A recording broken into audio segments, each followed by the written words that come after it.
नमस्कार, रात के 9 बज चुके हैं। वक्त हो गया निष्पक्ष न्यूज का। आपके साथ मैं हूं रवि ठाकुर। बड़ी खबरों के साथ हाजिर हूं और आज पहली खबर होगी लात घुसा और बेल्ट से पिटाई नेता पर। आज जूता कल सियाई। किस नेता पर और कहां फेंका गया, ये पूरी खबर आपको दिखाएंगे। दूसरी खबर, लद्दाख से राहुल ने ललकारा, चीनी घुसपैठ पर सरकार को घेरा। और निष्पक्ष न्यूज में तीसरी खबर होगी एमपी में चाचा और दादा की एंट्री, रिश्तेदारी दिलाएगी विक्ट्री। और चौथी खबर, विपक्ष की मीटिंग पर खत्म हुए सवाल, इंडिया के लिए मुंबई जाएंगे केजरीवाल। और पांचवी खबर, दिल्ली वो शैतान अधिकारी कौन है, ये बड़ी खबर है आज की। ये तमाम खबरें निष्पक्ष न्यूज में होंगी। चलिए शुरू कर देते हैं निष्पक्ष न्यूज की पहली खबर। रविवार को बीजेपी नेता दारा सिंह पर सियाही फेंके जाने पर सियासत अभी थमी भी नहीं थी कि आज लखनऊ में समाजवादी पार्टी के नेता स्वामी प्रसाद मौर्य पर एक शख्स ने जूता फेंक दिया। हालांकि जूता स्वामी प्रसाद को लगा ही नहीं, लेकिन उनके समर्थकों ने आरोपी आकाश सैनी की पीट पीट कर पिटाई कर दी और अधमरा कर दिया। अखिलेश यादव ने आरोप लगाया कि बीजेपी पिछड़ों दलितों पर जानबूझकर हमले करवाती है और जनता चुनाव में इसका जवाब देगी। लेकिन अमित शाह की माने तो इस बार यूपी की सभी 80 सीटें बीजेपी की झोली में जाएंगी।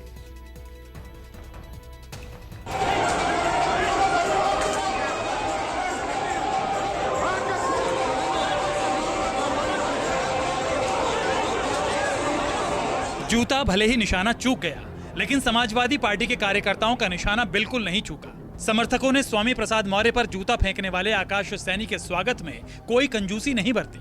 जी भर धुलाई के बाद समाजवादी पार्टी के कार्यकर्ताओं ने आरोपी आकाश सैनी को पुलिस के हवाले कर दिया।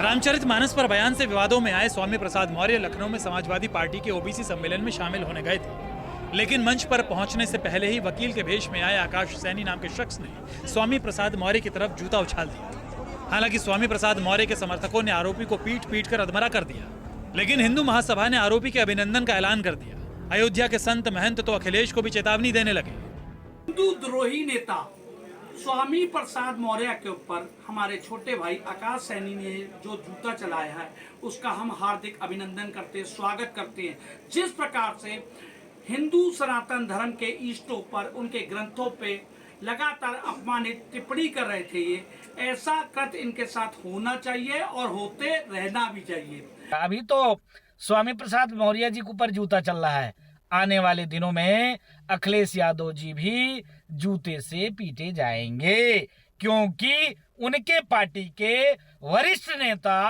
रोज रोज सनातन को गाली देते हैं और अखिलेश जी कार्रवाई उसके खिलाफ नहीं करते हैं। इसलिए आने वाले दिनों में अखिलेश यादव जी के ऊपर भी जूता गिरेगा। जूता फेंकने का आरोपी भले ही पकड़ लिया गया, लेकिन स्वामी प्रसाद मौर्य का गुस्सा ठंडा नहीं हुआ। पार्टी प्रमुख अखिलेश ने तो इसे बीजेपी की कारस्तानी बताने में भी देर नहीं लगाई कि किसी अराजक तत्व ने जूता फेंकने की साजिश की थी। यद्यपि वो अपने साजिश में नाकामयाब रहा, लेकिन फिर भी कार्यकर्ताओं ने उसकी जबरदस्त धुनाई की, पुलिस अपने हिरासत में ले ली।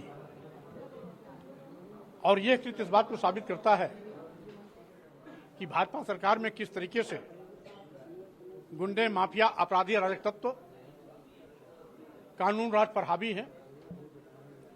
पूरा प्रदेश जंगल राज की भेंट चढ़ चुका है। यहां पर इस कार्यक्रम को खराब करने के लिए और इस प्रदेश के पिछड़ों के बड़े नेता, उनको अपमानित करने के लिए अगर किसी ने कोई साजिश की तो भारतीय जनता पार्टी के और सरकार के इशारे पे ही ये व्यवहार हुआ है यहाँ। और जो लोग ये कहते हैं कि जीरो टॉलरेंस है, ये कैसी जीरो टॉलरेंस है? ये भेष बदल करके आने का काम अगर कोई कर रहा है तो भारतीय जनता पार्टी की सरकार में और भारतीय जनता पार्टी के इशारे पर हो रहा है। जैसे स्वामी प्रसाद मौर्य पर जूता फेंका गया, रविवार को दारा सिंह चौहान पर स्याही फेंकी गई। समाजवादी पार्टी से इस्तीफा देकर बीजेपी में शामिल हुए दारा सिंह घोसी विधानसभा सीट पर उपचुनाव के प्रचार के लिए निकले थे। दारा सिंह पर स्याही फेंकने वाले शख्स का दावा है कि उसने एक बीजेपी नेता के कहने पर ही दारा सिंह पर स्याही फेंकी। लिहाजा अखिलेश यादव को भी सत्ताधारी पार्टी पर हमले का हथियार मिल गया। एक स्याही कांड हुआ वहां पर, और जब मैंने इस बात को कहा कि देश में कहीं भी स्याही कांड हुआ होगा, स्याही कांड वाला पकड़ा गया, लेकिन ये स्याही कांड बड़ा अलग था। यहां तो जिसने स्याही फेंकी वो अपने आप थाने चला गया, अपने आप थाने पहुंच गया। और कमाल तो तब हुआ जिन पे स्याही फेंकी गई उन पे कपड़े स्पेयर थे, आधे घंटे में नए कपड़े पहन करके वो इंटरव्यू दे रहे थे। उत्तर प्रदेश में आदरणीय योगी जी की लोकप्रियता से बौखला करके विपक्षी लोग इस तरीके की साजिश कर रहे हैं, इस तरह कुकृत करने की साजिश कर रहे हैं। और मैं कहना चाहता हूँ, जिस तरह का भारतीय जनता पार्टी अगड़ा पिछड़ा दलितों की त्रिवेणी है, जिस त्रिवेणी में हमारे जैसे लोगों को सेवा करने का अवसर पार्टी ने दिया है, उससे बौखला करके ऐसे जो समाजवादी गुंडे कहते हैं दिल्ली का रास्ता यूपी से ही निकलता है। जाहिर है 2024 में लाल किले कब्जे के लिए 80 सीटों की अहमियत किसी से छिपी नहीं है। समाजवादी पार्टी पिछड़ी जातियों की गोलबंदी और जातीय जनगणना जैसे मुद्दों पर जोर देकर मंडल की राजनीति को नई धार देने में जुटी है, तो बीजेपी भी मंडल की काट के लिए कमंडल को नए सिरे से सजाने में मशगूल हो चुकी है। दिवंगत कल्याण सिंह की दूसरी पुण्यतिथि पर अमित शाह के 80 सीटों की दावेदारी ने इनकी बानगी भी पेश कर दी। देखिए, समाजवादी पार्टी में अति पिछड़ों का सम्मान नहीं है, दलितों का सम्मान नहीं है। 4 बार की सरकार में भी इनको धोखा दिया गया है। वो जो सम्मेलन बुलाया गया है वो अति पिछड़ों को धोखा देने के लिए, दलितों को धोखा देने के लिए, अल्पसंख्यक को धोखा देने के लिए, जिसका नजीर कि एक बड़े नेता राष्ट्रीय महासचिव का समाजवादियों ने स्वागत किया है जूते से।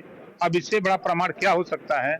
समाजवादी कह रहे हैं कि मेरे अंगने में तुम्हारा क्या काम है। 2024 में चुनाव आने वाला है, आप बताइए 73 सीटों का रिकॉर्ड तोड़कर 80 की 80 सीटों पर कमल खिलाएंगे क्या? अरे हम सब जोर से उन्हें खिलाएंगे। 80 की 80 सीटों पर एक बार कमल खिलाइए, मोदी जी को फिर से प्रधानमंत्री बनाइए और पूरे भारत में संदेश भेजिए कि उत्तर प्रदेश भारतीय जनता पार्टी का अभेद गढ़ है, इसको कोई पराजित नहीं कर सकता। हम पिछड़े कभी नहीं थे। समाज की साजिश की वजह से हम पिछड़े हैं। कि जो लोग लाल किले से विकसित देश बनाने की बात और संकल्प दोहरा रहे थे, वो केवल भगवान बुद्ध का रास्ता अपना लें, देश अपने आप विकसित की कड़ी में खड़ा दिखाई देगा। अलीगढ़ हो, मऊ हो या फिर लखनऊ, कहने को तो ये सब यूपी का हिस्सा ही है, लेकिन तस्वीर से बयान तक इशारा यही है कि यूपी से 2024 की जंग शुरू हो गई है। लड़ाई मंडल बनाम कमंडल की है। मनोज पांडे के साथ अशोक तिवारी, लखनऊ, न्यूज़ 24।